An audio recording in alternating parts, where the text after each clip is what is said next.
नमो अरिहन्ताणं नमो सिद्धाणं नमो आयर्याणं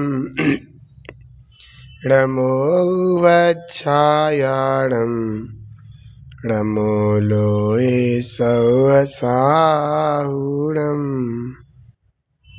बोले 2400 तीर्थंकर भगवान की, महावीर भगवान की, पंच परमेष्ठी भगवान की, जिनवाणी माता की, गौतम गणधर देव की, आचार्य श्री कुंद कुंद स्वामी की, आचार्य श्री शांति सागर जी महामुनिराज की, आचार्य गुरुदेव श्री धर्मभूषण जी महामुनिराज की, आचार्य श्री सम्यक्त भूषण जी महामुनिराज की।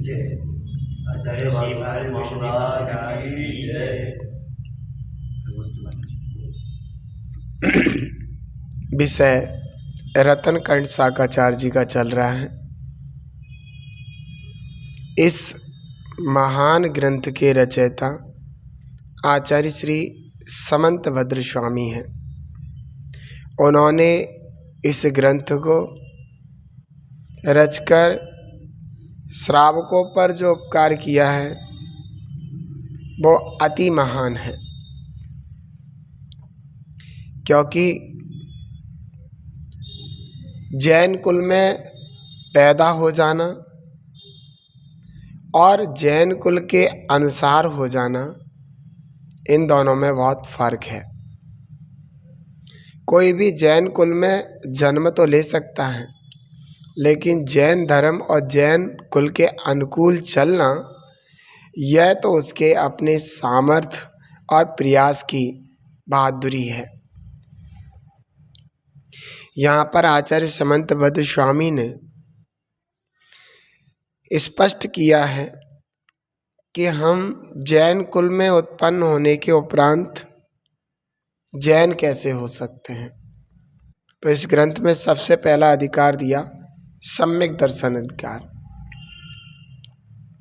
जब तक हमारा सच्चे देव, सच्चे गुरु, सच्चे शास्त्र के प्रति सच्ची श्रद्धा नहीं होगी, अर्थात सम्यक दर्शन नहीं होगा, तब तक हम जैन भी नहीं हो सकते। और जब हम जैन नहीं हैं तो जैन धर्म की क्रिया हमारे जीवन में कैसे आ सकती है। जब जैन धर्म की क्रिया हमारे जीवन में नहीं आएगी तो वह क्रिया पाप का नाश करने वाली और कर्मों को नष्ट करने वाली कैसे हो सकती है। जब तक कर्म नष्ट नहीं होंगे तब तक हम भगवान कैसे बन सकते हैं। यहाँ पर बात चल रही है रत्नकंठ शावकाचार्य के सम्यक दर्शन अधिकार की। पीछे सम्यक दर्शन के 8 अंगों पर काफी विवेचन हुआ था। अब यहाँ पर ये कहा जा रहा है कि जैसे कोई मंत्र, उस मंत्र की साधना करने से कार्य की सिद्धि होती है।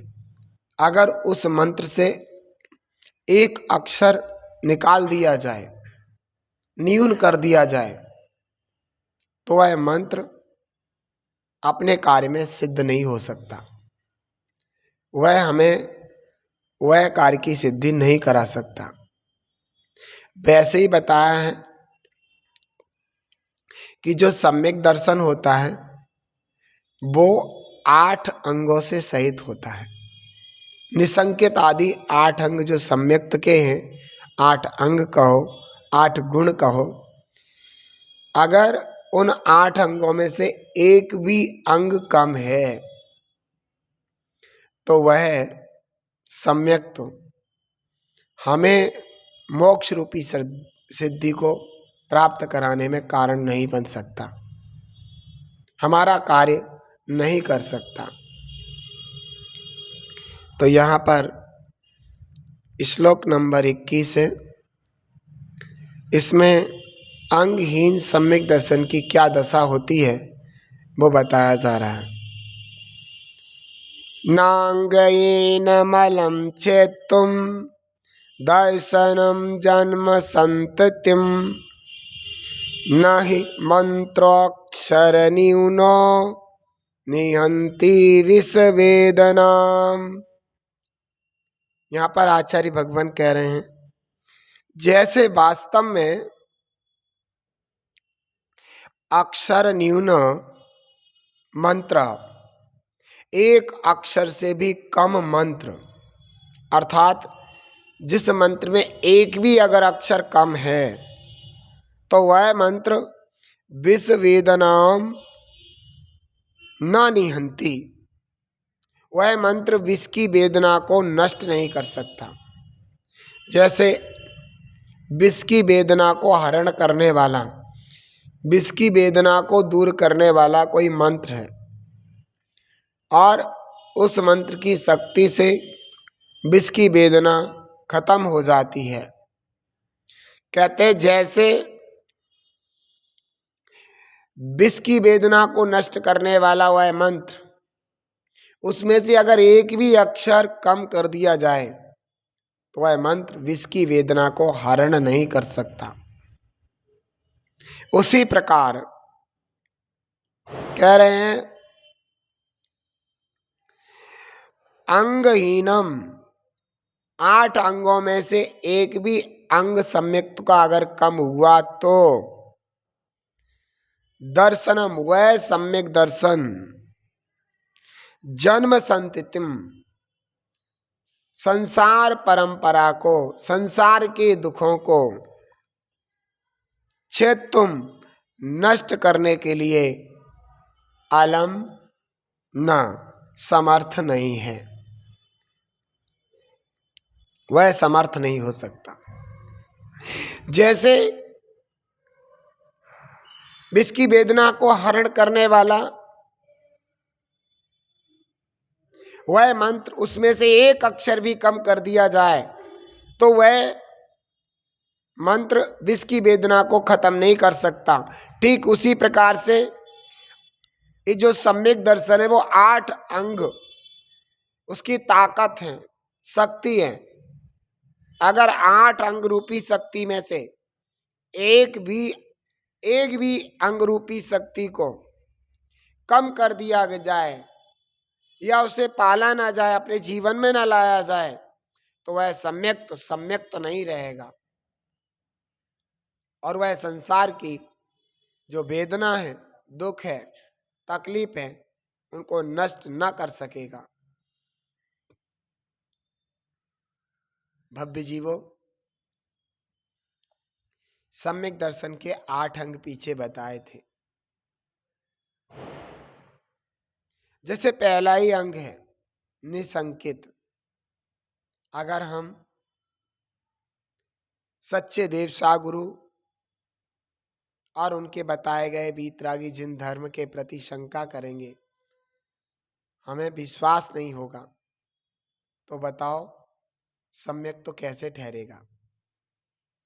जैसे निकांक्षित अंग है, हम संसार के विषय भोगों में सुख मानेंगे जबकि वे दुखदायक हैं। संसार के 5 इंद्रियों के जो विषय हैं उनके सेवन करने से निरंतर पाप का अर्जन होता है। उनके सेवन करने से हमारी बुद्धि दुर्बुद्धि हो जाती है। ऐसी दशा में उन 5 इंद्रियों के विषयों में जो सुख मानता है, 5 इंद्रियों के विषयों में लिप्त होने से ना तो सांसारिक सुख प्राप्त हो सकता है ना मोक्ष सुख, क्योंकि पाप का अर्जन होने पे सांसारिक सुख भी प्राप्त नहीं होगा।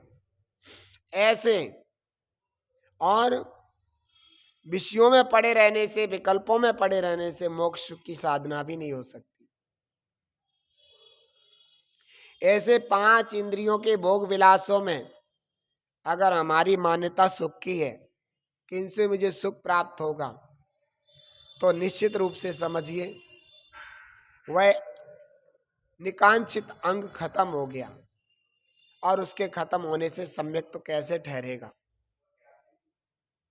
भव्य जीवो, ऐसे ही आठों के आठों अंगों में लगा लेना चाहिए। आठों के आठों अंग इस जीव को सम्यक्त में दृढ़ करने वाले हैं, सम्यक्त की नींव है। जैसे चार पाई में चार पाए होते हैं, अगर उसमें से एक पाया निकाल दिया जाए तो क्या वो चारपाई रहेगी? वो चारपाई नहीं रहेगी, टूटी चारपाई नाम रख दिया जाएगा उसका। अगर कोई तुम्हारे से चारपाई मांगने आए तो तुम कह दो मेरी चारपाई टूटी है, तो क्या वो ले जाएगा? नहीं ले जाएगा, क्योंकि टूटी चारपाई कबाड़ा होती है। तो चारपाई में से चार पैरों में से एक पैर भी अगर हमारे चारपाई का कम है तो वो चारपाई नहीं रही, वो कबाड़ा हो गई, टूटी चारपाई, वेस्ट, गल खराब हो गई, वेस्ट में चली जाएगी, वो खत्म हो गई वो। ऐसे ही सम्यक दर्शन के 8 पाए हैं, 8 पायों में से अगर एक पाया भी कम हो गया तो वो सम्यक तो टिकेगा ही नहीं, नष्ट हो जाएगा, वो सम्यक तो नहीं रहेगा। इसलिए जो पीछे हमने सम्यक दर्शन के 8 अंगों की वाचना करके जो उनका स्वरूप बताया था उन्हें समझना और एक एक अंग को अच्छी तरह धारण करना। अब बताइए, उसमें से एक अंग आता है प्रभावना। जिन धर्म की प्रभावना, पूजा पाठ करके, स्वाध्याय करके, लोगों को जिन धर्म के बारे में बता करके, रथ यात्रा के द्वारा जिनेंद्र परमात्मा के सभी को दर्शन करा करके, जैन धर्म की महिमा को प्रकट करके, ऐसे जो है प्रभावना अंग सम्यक का पूर्ण होता है। अब सम्यक दर्शन के प्रभावना अंग से हम बचे ना, अपने अंतरंग में प्रभावना करें। अंतरंग की प्रभावना क्या होती है? अंतरंग में सच्चे देव सागुरु के प्रति महिमावंत रहना, अंतरंग से स्वाध्याय की विशेष प्रकार से रुचि रहना, अंतरंग में सम्यक्त को दृढ़ रखने के लिए कर्णानुग आदि शास्त्रों का निरंतर स्वाध्याय करके अपनी सम्यक्त को मजबूत बनाना। बताओ, अगर ये प्रभावना अंग अंतरंग और वैरंग से उस सम्यक दृष्टि के ना हो तो सम्यक तो कैसे ठहर सकता है? इस बात को ध्यान रखते हुए हमें अपने सम्यक्त को दृढ़ रखना है, अपने सम्यक्त को मजबूत रखना है। इस बात के लिए हमें निरंतर इन आठों के आठों अंगों को, जो कि चार पाई के चार पैरों के समान सम्यक दर्शन के 8 पैर रूप इन आठों अंगों को अपने हृदय में धारण करना चाहिए। एक भी अंग कमजोर ना पड़ जाए, एक भी अंग अगर कमजोर पड़ा तो सम्यक तो नहीं रहेगा। इसी बात को दृढ़ करने के लिए आचार्य समंतवद स्वामी ने इस 21वें श्लोक को लिखा था कि कोई मंत्र विष की वेदना को नष्ट करने वाला है और उस मंत्र में से हम एक भी अक्षर कम कर देते हैं तो वह मंत्र विष की वेदना को नष्ट नहीं कर सकता। उसी प्रकार सम्यक दर्शन संसार के दुखों को नष्ट करने वाला है, संसार में चली आई दुखों की परंपरा को नष्ट करने वाला है। अगर उस सम्यक दर्शन में से जो उसकी शक्ति स्वरूप 8 अंग है, उन 8 अंगों में से अगर एक भी अंग कम कर दिया तो वो सम्यक दर्शन नहीं रहेगा, वो नष्ट हो जाएगा। इसी बात को यहाँ पर दृढ़ किया है। आप सभी लोग इस आचार्य भगवंत के श्लोक का पठन पाठन करके अपने जीवन में सम्यक को मजबूत करना, अपने जीवन को उत्कृष्ट बनाना, इसी भावना के साथ ओम नमः। हे जिनवाणी भारती तो जपो दिन रैन, जो तेरी सरना गए सो पावे सुख चैन। या वाणी के ज्ञान ते सूझे लोकालोक। सो वाणी मस्तक झुकूं सदा देती हूँ धोख। बोलो दास सांग वाणी जिनवाणी माता की 9 बार नमोकार।